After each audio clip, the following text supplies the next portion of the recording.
মালবাজারে তরুণীকে গণধর্ষণের অভিযোগে তার প্রেমিক সহ 5 জনকে গ্রেফতার করেছে পুলিশ। বৃহস্পতিবার আদালত অভিযুক্তদের জেল হেফাজতে পাঠিয়েছে। জানা গিয়েছে, নির্যাতিতা তরুণী কর্মসূত্রে সিকিমে থাকেন। সম্প্রতি ছুটিতে বাড়ি ফিরেছিলেন। স্থানীয় এক যুবকের সঙ্গে প্রেমের সম্পর্কে জড়িয়ে পড়েন। অভিযোগ, ওই প্রেমিকই তাকে চা বাগানে ডেকে নিয়ে যায়। এরপর ওই যুবক এবং তার 4 সঙ্গী মিলে তরুণীকে গণধর্ষণ করে বলে অভিযোগ। বুধবার মালবাজার থানায় অভিযোগ দায়ের করেন নির্যাতিতা। এরপরেই অভিযুক্ত 5 জনকে গ্রেফতার করে পুলিশ। इसी केस में इंक्वायरी के दौरान अभी तक 5 अक्यूज जो है, including the main primary accused, इनको अरेस्ट करके फॉरवर्ड किया गया है।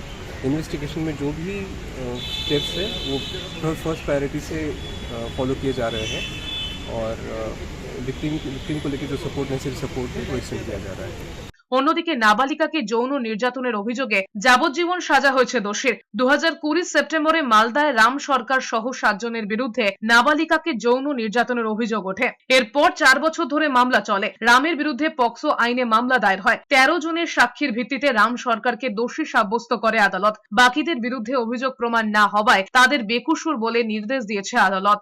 সমস্ত কিছু বিবেচনা করে রাম সরকারকে মাননীয় আদালত দোষী সাব্যস্ত করেন। বাকিদের যেহেতু প্রমাণ হয়নি বলে তাদেরকে খালাস করেন।